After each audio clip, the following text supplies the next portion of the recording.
بسم اللہ الرحمن الرحیم۔ السلام علیکم ورحمۃ اللہ وبرکاتہ۔ کوئی بھی انسان استغفار پڑھتا ہے، اس کے بدلے میں اللہ رب العزت کیا فرماتے ہیں؟ استغفار پڑھتے وقت اس انسان سے کوئی غلطی سرزد تو نہیں ہوئی؟ آپ صلی اللہ علیہ وآلہ وسلم کے ارشاد گرامی ہے کہ قسم ہے اس رب العزت کی جس کے قبضے میں میری جان ہے، میں روزانہ 70 بار سے بھی زیادہ استغفار پڑھتا ہوں اور توبہ کا طلبگار رہتا ہوں۔ بہت سے لوگوں کے منہ سے استغفار کی آواز سنتے ہی استغفار کا مطلب ہے یا رب العزت ہمیں بخش دے۔ بعض لوگوں کی یہ عادت بن چکی ہے اور یہ بھی بہت اچھی بات ہے۔ استغفار کی تسبیح پڑھنے سے آپ کی بخشش ہو جائے گی۔ جب استغفار آپ کے دل سے نکلے گا اس وقت اللہ رب العزت آپ کو بخشش عطا فرمائے گے۔ سرور کونین صلی اللہ علیہ وآلہ وسلم نے فرمایا، گناہوں پر شرمندہ ہونا توبہ کے زمرے میں آتا ہے۔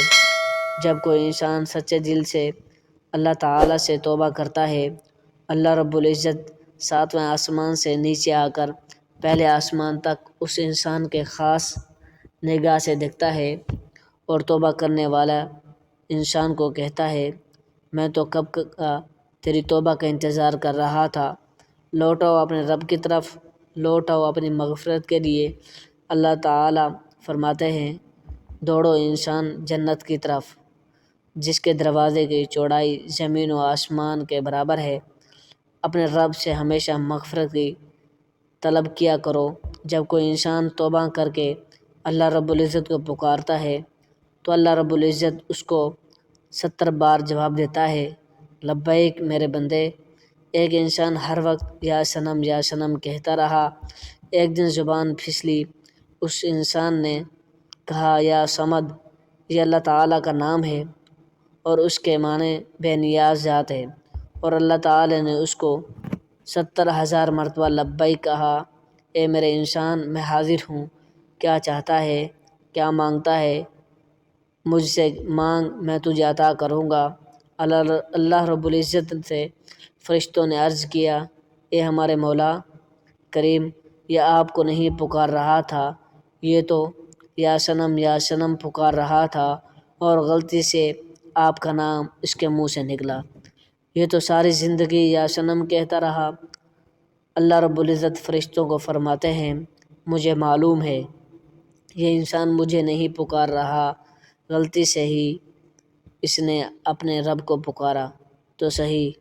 اگر میں اس انسان کو جواب نہ دوں تو اس انسان اور مجھ میں کیا فرق رہ جائے گا؟ اللہ اکبر۔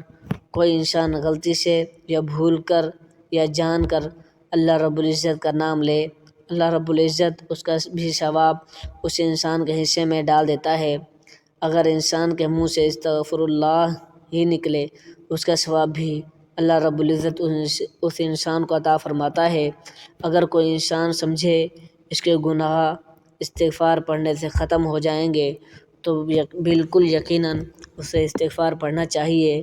اللہ رب العزت اس کی بخشش فرمائے گا۔ جو انسان اپنے دل میں یہ بٹھا لے کہ میں نے استغفار پڑھنا ہے، اللہ رب العزت اس کی ہر مشکل آسان فرما دیتا ہے، ہر دکھ اور پریشانی اور آنے والی مصیبت کو دور فرما دیتا ہے۔ اس انسان کو وہاں سے روزی عطا فرماتا ہے جہاں سے ان کو وہم ہی نہ ہو۔ استغفار پڑھنا دلوں کے زنگ صاف کر دیتا ہے، اور اللہ تعالیٰ فرشتوں سے فرماتے ہیں اس انسان کی روزی وسیع کر دیں، اور یہ بھی فرماتے ہیں کہ اس کے پچھلے سارے گناہ بخش دیے جائیں۔ جب قیامت کے روز وہ شخص اللہ رب العزت سے ملے گا کہ اس کے گناہوں کا کوئی گواہ نہ ہوگا۔ حضرت حسن بصری رحمۃ اللہ علیہ کے پاس ایک شخص آیا، اس نے اولاد نہ ہونے کے بارے میں دعا مانگنے کی گزارش کی۔ آپ نے فرمایا، استغفار پڑھا کرو، اولاد اللہ تعالیٰ ضرور عطا فرمائے گا۔ دوسرا شخص حاضر ہوا، اس نے آپ سے کہا، میں تنگ دست ہوں، روزی نہ ہونے کے برابر ہے۔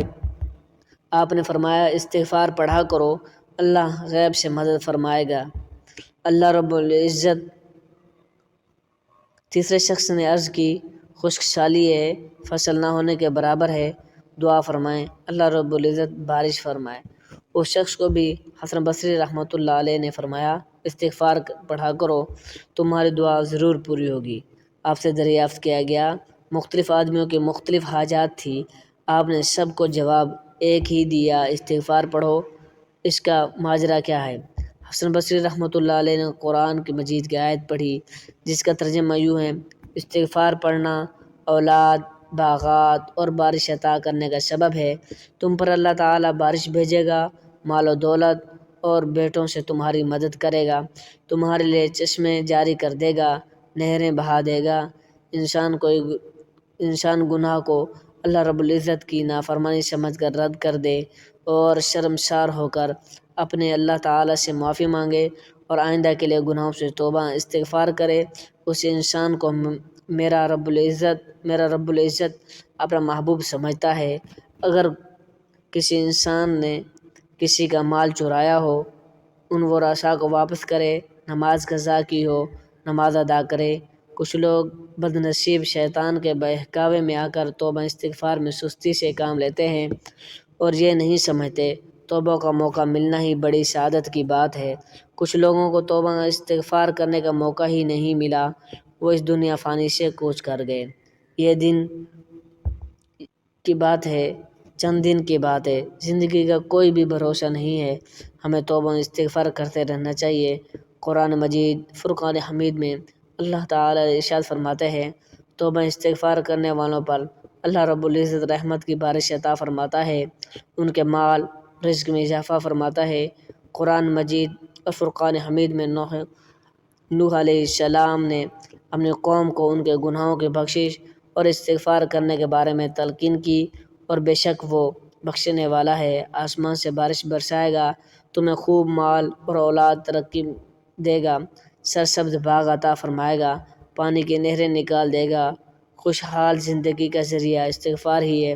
حدیث مبارکہ صحیح بخاری میں موجود ہے، اللہ رب العزت توبہ استغفار کرنے والوں سے اس قدر خوش ہوتا ہے جسے گمشدہ اونٹ ملنے پر مالک خوش ہوتا ہے، اس سے بھی زیادہ اللہ رب العزت توبہ استغفار کرنے والے سے خوش ہوتا ہے۔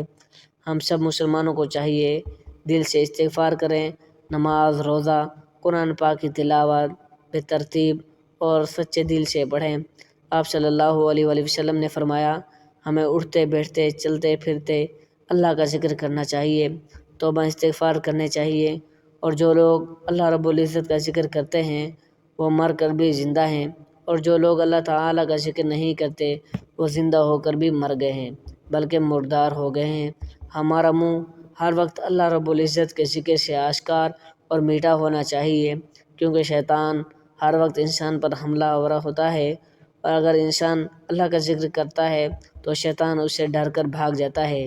ہمیں چاہیے کہ ہر وقت توبہ استغفار کریں اور درود پاک کو اپنی حفاظت کے لیے 24 گھنٹے پڑھتے رہنا چاہیے، اور ہمارا اللہ رب العزت سے دعا ہے کہ اللہ رب العزت ہر انسان کی توبہ قبول فرمائے۔ اللہ رب العزت ہم سب مسلمانوں کا حامی و ناصر ہو، آمین۔ جزاکم اللہ خیرہ۔ اور دعا فرمائیں اللہ تعالی ہمیں اس مہینے میں نیک کام کرنے کی توفیق عطا فرمائے اور رمضان کی تیاری کرنے کی بھی توفیق عطا فرمائے، آمین۔ جزاکم اللہ خیرا کثیرا۔